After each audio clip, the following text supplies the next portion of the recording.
ఈ రోజే డౌన్లోడ్ చేయండి. మీ ఫేవరెట్ షోస్ చూడండి.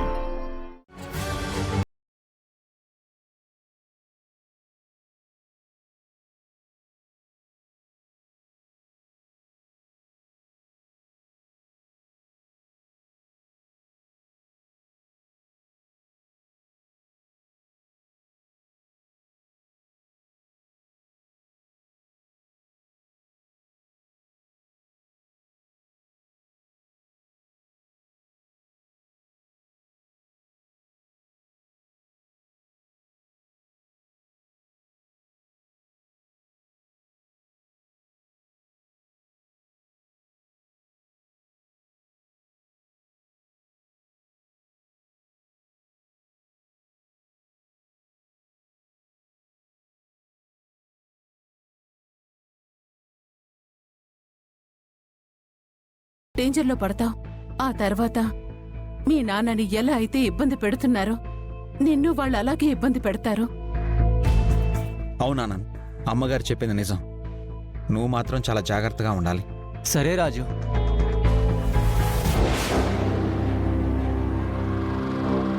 రాజు వాళ్ళు వస్తున్నారు.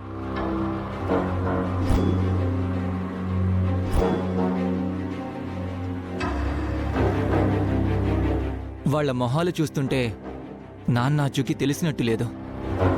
నువ్వు వెళ్ళి అడుగు ఆనంద్. కొంచెం తొందర పెట్టు, లేదంటే నేను వెళ్ళిపోతానని చెప్పు. అలాగే అమ్మాయి గారు.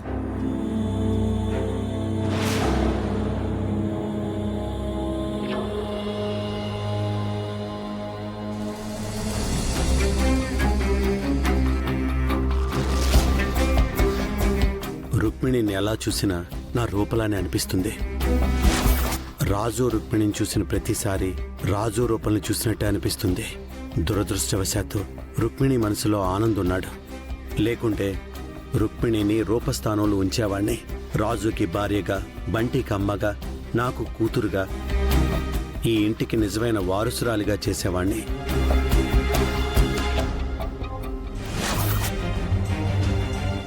ఏం చేద్దాంరా దీపక్? విజయాంబిక గారు, మా నాయన గురించి ఏమైనా తెలుసుండదా? తెలుస్తుందిలే ఆనంద్, ఆ ప్రయత్నంలోనే ఉన్నాం. ప్రయత్నంలోనే ఉండడం ఏంటి విజయాంబిక గారు? ఈ ఇంట్లో ఏం జరుగుతుందో మీకు తెలుసు కదా.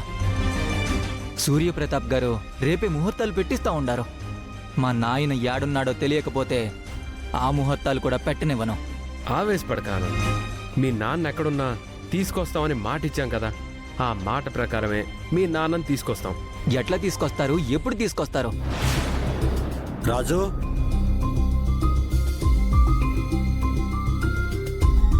రాజు,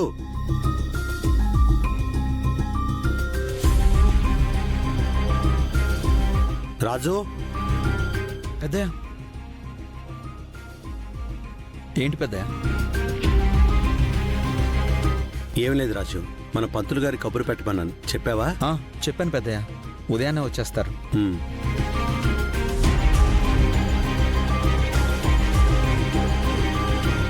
సూర్య తొందర చూస్తుంటే దగ్గరలో ఏ ముహూర్తం ఉంటే ఆ ముహూర్తానికి పెళ్లి చేసేసేలా ఉన్నాడు.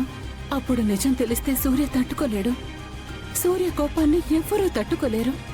స్వామి, ఈ గండం నుంచి నువ్వే మమ్మల్ని బయటపడేయాలి. అమ్మ సుమా, రేపటికి కావాల్సిన ఏర్పాట్లన్నీ నువ్వు చూడు. అలాగే బావగారు. చంద్ర, రూప జాతకం, ఆనంద్ జాతకం రెడీ చేయించు. రుక్మిణి జాతకం అన్నయ్య.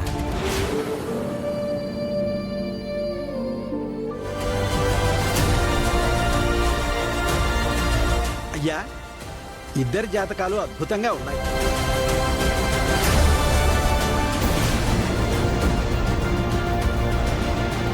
రే దీపక్, వీళ్ళ జాతకం కంటే మన జాతకమే బాగున్నట్టుంది. మనం ఏం కోరుకుంటే జరిగిపోతుంది. అవును మమ్మీ.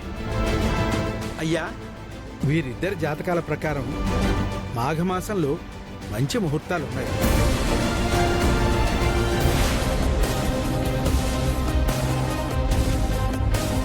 అంటే ఇక నుండి నువ్వు మా అమ్మవి కాదా అమ్మా? నేను నిన్ను అమ్మ అని పిలవకూడదా అమ్మా? పెళ్లి చేసుకుని వేరే ఇంటికి వెళ్ళిపోతావా? బంటి, అలా అడగకూడదు. నాకు అమ్మగా ఉంటావా అని నేను అడగకుండానే నాకు అమ్మగా ఉంటుందని మాట ఇచ్చిన తాతయ్య.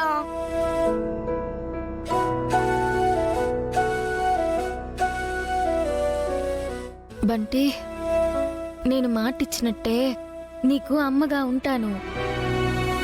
అది ఎలా కుదురుతుందమ్మా? అనవసరంగా చిన్నపిల్లవాడికి ఆశలు పెట్టుకో. ఇదేదో ఘోరం జరిగేలా అనిపిస్తుంది.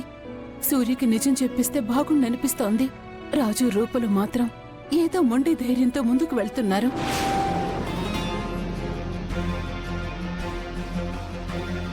ఇంత జరుగుతున్నా వీళ్ళు పెళ్లిని ఆపడానికి ప్రయత్నించట్లేదు అంటే ఖచ్చితంగా ఇది రూప కాదు, రుక్మిణి. సో ఈ మాఘమాసంలోనే పెళ్లి జరగడం ఖాయం.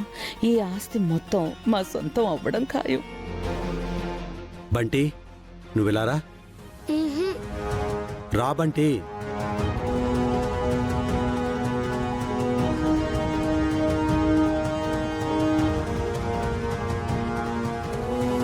పంతులు గారు, మంచి ముహూర్తం చూసి ఖాయం చేయండి. అలాగేనయ్యా.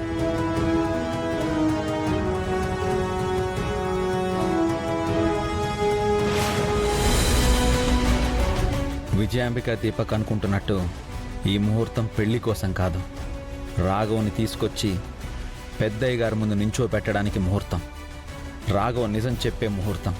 పెద్దయ్య గారు అమ్మగారిని అర్థం చేసుకోవడానికి ముహూర్తం. అమ్మగారు పెద్దయ్య గారు ఒక్కటవడానికి పెడుతున్న ముహూర్తం. అయ్యా, ఈ నెల 21వ తారీఖు ఉదయం 10:45 దివ్యమైనటువంటి ముహూర్తం ఉంది.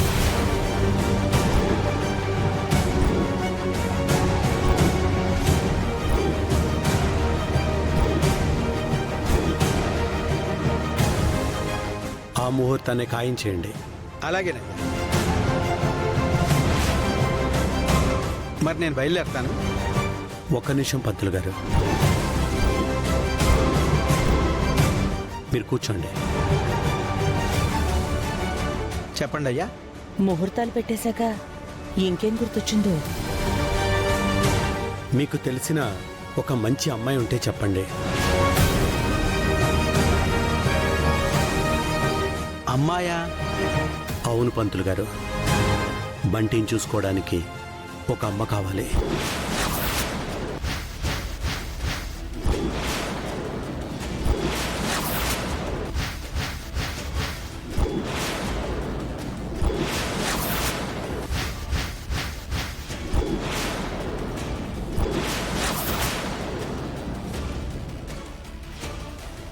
బంటికి మాత్రమే అమ్మగా ఉండాలంటే సమాజం ఒప్పుకోదు. కాబట్టి మా రాజుకి పెళ్లి చేద్దాం అనుకుంటున్నాను.